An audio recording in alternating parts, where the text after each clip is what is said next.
Rainey art on Rainey Street. Got Taylor over here. This is my man Austin right here. He's over here working on something right now. We got Squid Game. Shadi is going crazy over here. I just love what she has going. Wow. Courage on codeine. Y'all ain't noticed that. Yeah. Bart sipping and courage on codeine. Bart sipping and courage on codeine. It's a drippy situation over here. Right Very on. The Rugrats smoking woods and shit. You know? That's hard. Susie knows how to do it. And I got Goo from Foster's Home. Rick, you know you gotta enjoy it. All of this. This is more of an ethereal, anybody's home for just self-love and feeling magical peace. This one was actually me working on my frustration, trying to find a better place to be at and understanding that I don't have to let the negativity in the real world affect me and putting that energy into a piece. And honestly, I end up feeling a lot better with realizing that you don't have to let sadness, depression, something fucked up happening. You gotta keep moving forward, because if we don't, what's the point? Oh God.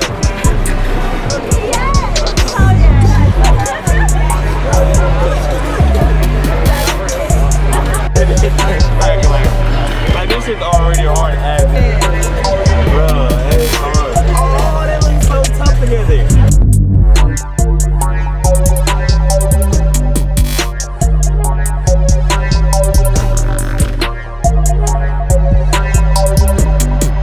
Go ahead and introduce yourself, man. Go ahead and be on Instagram and it'll walk forever on Snap, you know what I mean? so creative, man. He comes up with the most mind-blowing pieces, you know what I'm saying, that you can think of. I'm telling you, man, it's crazy how mind-blowing his art is. I'm gonna call this one phase 1. It's supposed to what happens when an asteroid hits the moon, and this is gonna be the aftermath when humans come back, you know what I mean? They're gonna see it, and it's gonna be all, you know, fucked up. Aftermath of it. That's tough, man. That's really intricate too, Paul. 357 620. No. 357 591.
Rainey art on Rainey Street.